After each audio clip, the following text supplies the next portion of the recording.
Get your hands off her daughter. You're not qualified to do this, shouted Victoria Pemberton, CEO of the country's largest technology company, violently pushing the new nanny away from her 8-year-old daughter. Little Emma was in the midst of yet another anxiety attack, hyperventilating on the marble floor of the $15 million mansion. 3 renowned therapists, 2 child psychiatrists, and a private medical team had already failed to help her over the past 2 years. Mrs. Pemberton, said Joanna, the 34-year-old nanny who had been hired just 3 days earlier, calmly, her daughter needs someone who understands what she's going through, not more people yelling at her. Victoria snorted in indignation. You're just a nanny. Don't give me your cheap magazine psychology theories. Emma needs real professionals. Joanna stood motionless, watching the child thrash on the floor while her billionaire mother continued to scream. His eyes revealed a strange serenity, as if he had seen this scene before and knew exactly how it would end. Excuse me, she murmured, stepping around Victoria and kneeling beside Emma. Without saying a word, she began to do something none of the expensive experts had tried. She simply breathed with the girl, mirroring his frantic rhythm and gradually slowing down. What the hell do you think you're doing, His Majesty? Victoria hissed, but her voice lost its force when she noticed that Emma's sobs were beginning to subside. Within 5 minutes, something that normally took hours to control with medication was resolving itself naturally. Emma opened her eyes, and for the first time in weeks, there was no terror in her gaze. How? Victoria swallowed her pride, confused. Joanna helped Emma sit up, keeping her voice low and calm. Sometimes the simplest answers are the ones that scare those who are used to complicating everything. Victoria studied the nanny's face for a long moment, trying to understand how a woman without expensive college degrees had achieved in minutes what elite medical teams couldn't achieve in years. There was something about Joanna's demeanor that suggested experiences far deeper than any resume could reveal. Mommy, Emma whispered, still holding Joanna's hand. She made the bad feeling go away. For a moment, Victoria Pemberton, a woman who controlled billions and commanded thousands of employees, felt completely lost in the simplicity of that moment.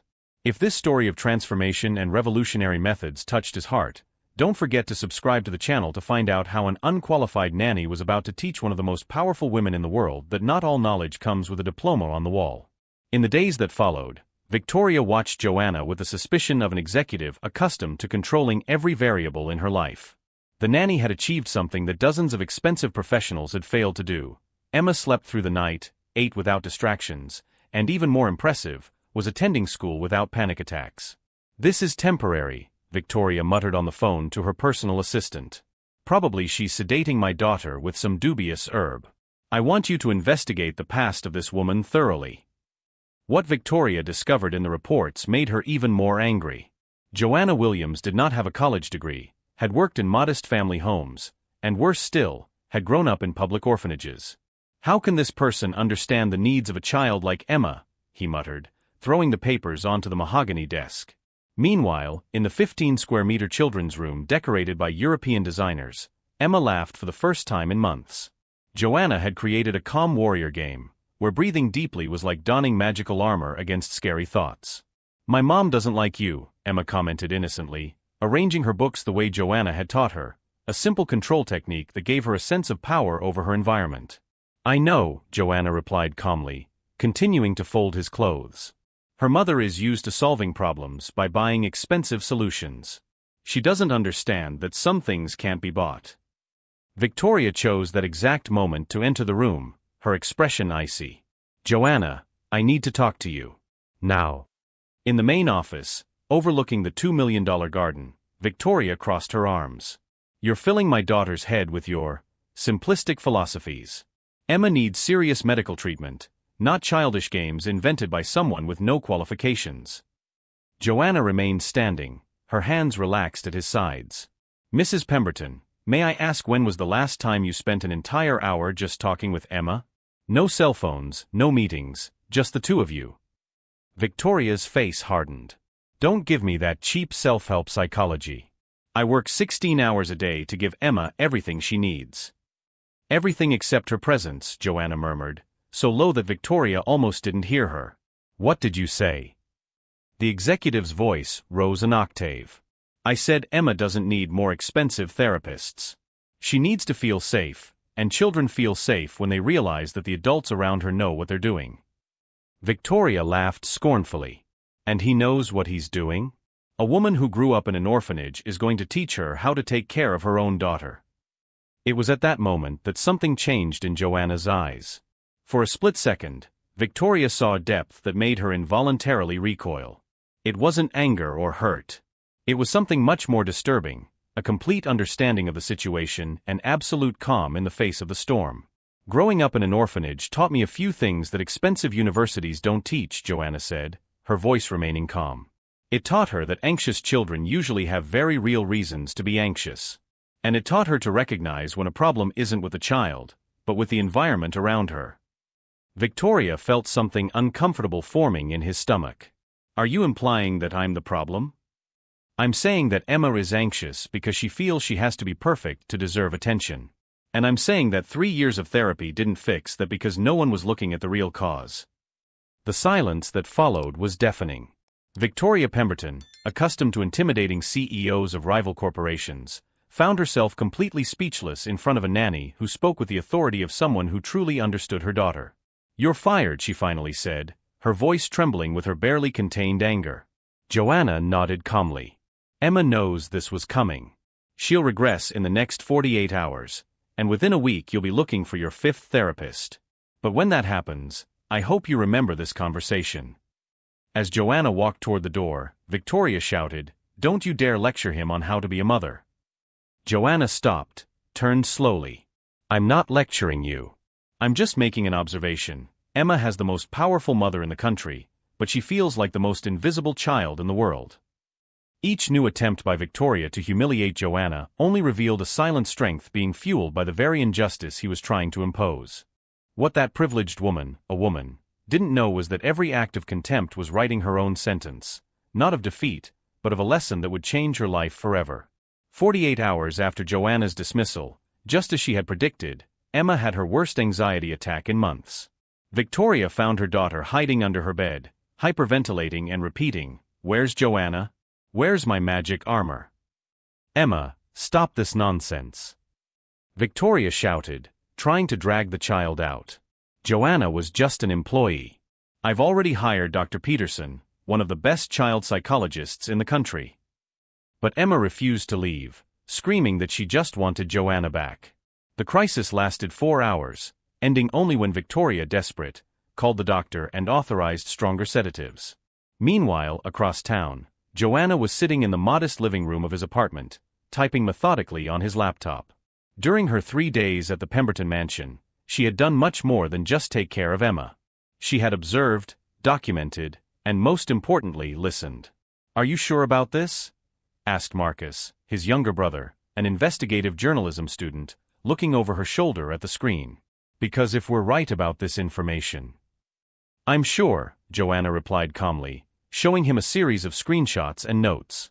Victoria Pemberton built her tech empire by stealing patents from smaller developers and using his financial power to silence them in court. And Emma isn't anxious by nature, she's reacting to the toxic environment her own mother has created.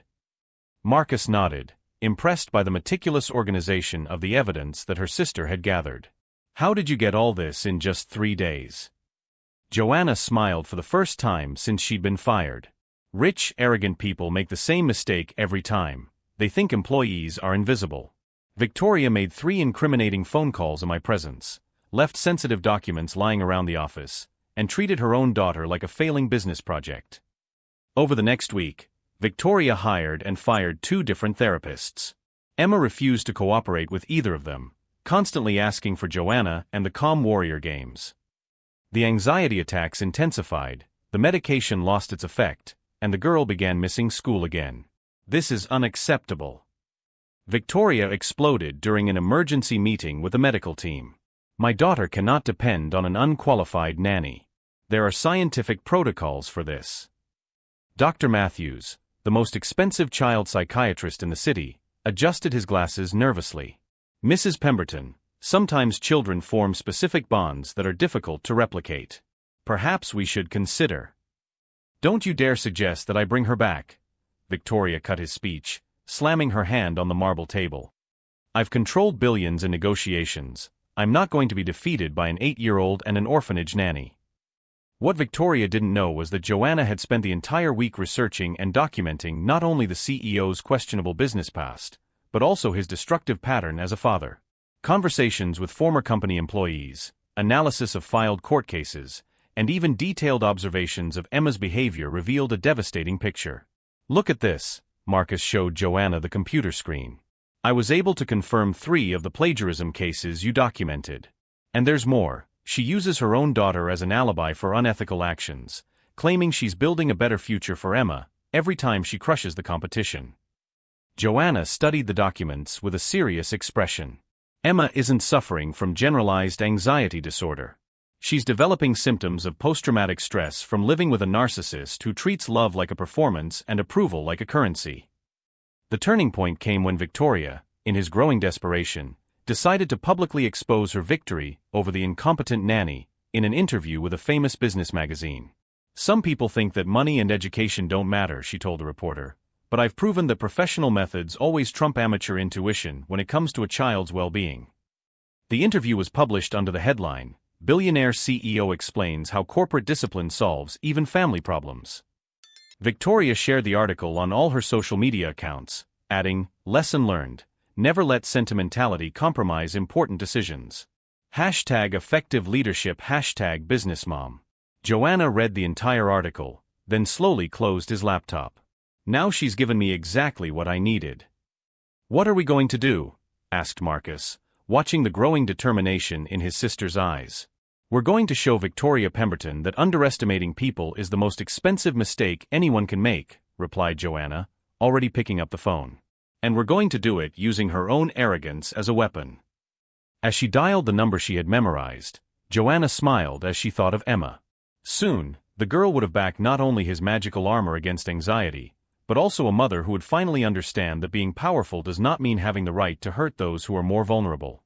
It was when everyone laughed at his dismissal that something unexpected began to take shape, not only in the modest apartment where Joanna meticulously planned her response, but mainly in the determined look that now shone with an intensity that would make Victoria Pemberton realize that he had awakened a force he could not control, even with all his money. The call came on Monday morning as Victoria was reviewing quarterly reports in his office with a panoramic view of the city. Madam Pemberton, this is Jennifer Walsh from Business Weekly magazine. We have received some very interesting information about her business practices and would like a statement. Victoria frowned, annoyed by the interruption. What kind of information? We have documented evidence that her company has used facial recognition algorithms specifically programmed to discriminate against black candidates in hiring processes. We have also received recordings of meetings where she authorizes the spying on employees and, the reporter's voice faltered, the use of her own daughter's confidential medical data for unauthorized advertising campaigns. Victoria's blood ran cold. That's completely absurd. Who is making these ridiculous accusations? The evidence came from a source who has worked closely with his family recently.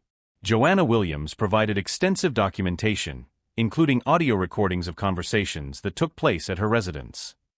Victoria felt her legs go weak. During the 3 days that Joanna had been in her home, she had conducted multiple compromising phone calls, left confidential documents lying around, and worse still, discussed questionable business strategies without any caution. After all, who would pay attention to a mere nanny? She was recording? Victoria stammered, remembering specific conversations about manipulating diversity data to appear more inclusive, using Emma's medical condition as justification for unethical policies, and instructions to sabotage smaller competitors. We have 3 hours and 47 minutes of audio material, Mrs. Pemberton, including a particularly interesting conversation where you instruct her legal team to find a way to sue that pretentious nanny for defamation, even though you knew she had helped her daughter. Business Weekly publishes in an hour, he reported, checking his laptop. The Washington Post wants an exclusive interview with you tomorrow. And there's more. 5 former Pemberton Tech employees have already come forward publicly in support of your allegations. Joanna nodded calmly, typing a final message on her phone. Over the past 2 weeks, while Emma suffered without his care, she had meticulously built a web of evidence that would transform Victoria Pemberton from respected CEO to national example of everything that was wrong with predatory capitalism. The most brilliant part, Marcus continued admiringly, was using her own arrogant interview as a catalyst. When she said publicly that professional methods always trump amateur hunches, she basically confessed that she prioritized ego over her own daughter's well-being. Victoria's phone rang again. This time it was his PR director, panic evident in his voice. "Victoria, we need to talk now. The company's stock has plummeted 23% in the last hour. The board is calling an emergency meeting, and there are at least 6 major investors threatening to pull their funding." And who is now being interviewed live on CNN about how billionaires use the suffering of their own daughters as a shield for discriminatory practices. Victoria turned on the television and saw Joanna sitting calmly in front of the cameras, his serene demeanor contrasting with the storm he had unleashed. "Emma does not suffer from anxiety due to genetic or neurological causes," Joanna explained to the interviewer. "She developed symptoms because she lives in an environment where love is conditional on performance, where her own mother treats her like a business project that is failing." The interviewer leaned forward. "And how did you discover this in just 3 days?" "When you grow up in orphanages, you learn to recognize when a child is being emotionally neglected, even when the neglectors have billions in the bank," Joanna replied. Emma didn't need more medication or expensive therapists. She needed someone who saw her as a person, not an extension of her mother's ego. Victoria turned off the television violently, her hands shaking with rage and despair. In less than 24 hours, her reputation, built over decades, was being systematically demolished by a woman she had completely underestimated. When her assistant announced that Emma was having another severe meltdown, the worst in weeks, Victoria realized the full extent of her defeat. She hadn't just lost her business reputation, she had lost the trust of her own daughter, who now refused to even look at her. "Mom," Emma whispered through her tears when Victoria tried to approach her, "why did you send away the only person who made me feel safe?" It was in that moment, staring into the frightened eyes of her 8-year-old daughter, that Victoria Pemberton finally understood that she had lost the only thing that truly mattered. And all because of a pride that had prevented her from recognizing that an unqualified nanny understood her daughter better than she did. As revelations piled up and masks fell one by one, a question echoed through corporate corridors and national headlines. Was it possible that someone accustomed to buying solutions to every problem could finally learn that some wounds can only be healed with humility, genuine presence, and the courage to admit that being wrong is the first step toward doing what is right? 3 months after the devastating exposé, Victoria Pemberton sat in a 2-bedroom rental apartment, a far cry from the $15 million mansion she had lost when investors pulled their funding and the board voted for her immediate removal from the company. The Department of Justice had opened a criminal investigation into systematic discrimination, tax evasion, and misuse of personal data, including her own daughter's medical information. Emma, who now lived in shared custody with her father, who had divorced Victoria years earlier, was thriving in a way that surprised all the experts. Without the constant pressure to be perfect for a control-obsessed mother, her anxiety attacks had virtually disappeared. At her new school, where no one knew about his privileged past, she was simply an 8-year-old girl who loved to draw and make friends. "Mommy," Emma said during one of Victoria's supervised visits, "Joanna was right. I didn't need medication. I just needed someone to really listen to me." Victoria swallowed hard, watching her daughter play quietly with simple plastic dolls, a stark contrast to the expensive educational toys she used to buy her. "Emma, I'm so sorry. For everything." "I know, Mom," the girl replied without resentment. Joanna said that sometimes adults forget what it's like to be a child. She said that you must have felt very lonely when you were little too. It was at that moment that Victoria realized the depth of what she had lost. Joanna had not only exposed her unethical practices, she had revealed that a billionaire mother could offer her daughter everything except the one thing that really mattered: genuine emotional presence. It was at that moment that Victoria realized the depth of what he had lost. Joanna had not only exposed her unethical practices, she had revealed that a billionaire mother could offer her daughter everything except the. Meanwhile, Joanna had become a national figure. His testimony before Congress about systemic discrimination in tech companies resulted in significant legislative changes. Universities vied for her presence at lectures on child psychology and social justice. Publishers offered her million-dollar contracts to write about her experience.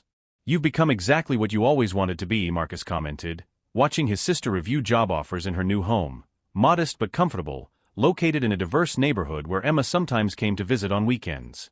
"No," Joanna corrected gently, looking out the window where Emma played in the yard with other neighborhood children. "I became what the world needs me to be. Victoria taught me something important. When you have power, you can use it to protect or to destroy. She chose to destroy people who threatened his ego. I chose to protect a child who needed someone to see her. The most dramatic transformation, however, came 3 years later when Victoria, after losing all his legal resources, facing devastating government fines, and seeing former employees sue him for discrimination, finally agreed to get real therapy. Not for Emma, but for himself. Dr. Patterson, Victoria said during a particularly difficult session, I built a billion-dollar empire, commanded thousands of people, but a nanny with no college degree completely defeated me. How is that possible? The therapist, a black woman in her 50s with decades of experience treating powerful executives, smiled gently. Victoria, power without wisdom is just tyranny in disguise. Joanna didn't defeat you, she simply showed the world who you really were when no one was paying attention. But I wanted to give Emma everything. Except himself, the doctor interrupted. You confused material provision with maternal love. Joanna understood that her daughter didn't need more things. She needed to be seen, heard, and accepted exactly as she was. Victoria spent the next 2 years slowly rebuilding his relationship with Emma, this time without trying to control or mold her. She learned to sit on the floor and play, to listen without judging, to be present without an agenda. She got a job as a consultant at a small tech company, earning a fraction of what he used to make but finding satisfaction in honest work that didn't exploit anyone. During this time, Emma continued to visit Joanna regularly. The former nanny had become not only a mentor but a complementary mother figure who offered something Victoria was still learning to give: unconditional acceptance. Joanna, Emma asked during a walk in the park, do you forgive my mother? Joanna stopped walking, considering the question carefully.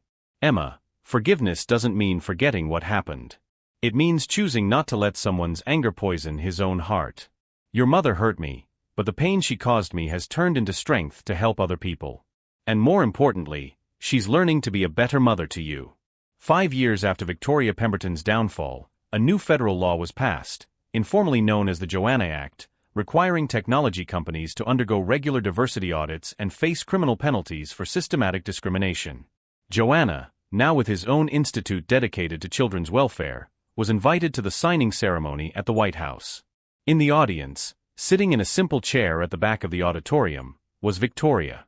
She had lost everything: money, power, influence, but she had gained something she never knew she needed: the ability to love her daughter unconditionally and to look in the mirror without feeling ashamed of who she saw reflected back at her. When Joanna took the podium to speak, his eyes met Victoria's for a brief moment. There was no triumph there, no resentment. Just the silent recognition of two women who had traveled very different paths to arrive at the same understanding: that true power does not come from controlling others, but from transforming oneself. This law, Joanna said into the microphone, does not exist to punish those who discriminate, but to protect those who need protection. It was not born out of hatred, but out of love, love for children like Emma, who deserve to grow up in a world where his value is not determined by the color of her skin, her zip code, or the size of his parents' bank account. After the ceremony, Victoria approached hesitantly. Joanna. I never had a chance to say. Victoria, Joanna interrupted gently, you don't owe him an apology. You owe yourself the continuation of this journey of growth. And you owe Emma the promise that you will never again allow power to turn into arrogance. What if he fails again? Joanna smiled, the same serenity that her had displayed years earlier when she was unfairly fired. Then he'll try again. Because that's what people who truly love do: they don't give up when the going gets tough. 2 years later, on his 13th birthday, Emma celebrated with a simple party in the backyard of the house where Victoria now lived, an ordinary house in an ordinary neighborhood, where she had learned to find happiness in things money can't buy. Joanna was there, as was Emma's father, a few school friends, and even Marcus, who had become a kind of honorary uncle. As she watched Emma blow out the candles on the homemade cake she had baked with her own hands, Victoria reflected on the journey. She had lost billions, but she had gained a daughter. She had lost power over others, but she had found power over herself. More importantly, she had learned that the best revenge against those who try to destroy you is not to destroy them back, but to become the version of yourself he never could have imagined you would become. Make a wish, sweetheart, Victoria whispered, watching Emma close her eyes in front of the candles. Emma opened her eyes and smiled. I already have. I ask that all children in the world have someone like Joanna in her life. And I ask that all mothers learn what you've learned. That night, after everyone had left, Victoria and Joanna washed the dishes together. Two women who had faced each other as adversaries and found, in the hardest lesson possible, the path to something much more valuable. The understanding that true strength does not come from humiliating others, but from lifting up those who need to be lifted up. Joanna dried her hands and got ready to leave. Victoria, can I say something? Of course. Emma is proud of the mother you've become. And if you want my opinion, so is he. It was only after Joanna had left that Victoria allowed the tears to fall, not tears of regret for what she had lost, but tears of gratitude for what she had found. An unqualified nanny had taught her the most valuable lesson of his life, that true success is not measured by what you can buy, but by the love you can give freely. Victoria and Joanna's story became a case study in business schools, not as an example of corporate failure, but as a demonstration that it is never too late to choose to be better. And Emma, now a confident teenager planning to study child psychology, often tells her friends that she had two mothers, one who gave her everything she could buy, and one who taught her everything that really matters. If this story of transformation, forgiveness, and the power of second chances touched his heart, subscribe to the channel for more stories that prove that the greatest victories don't come from defeating enemies, but from turning enmity into wisdom, trauma into strength, and prejudice into understanding.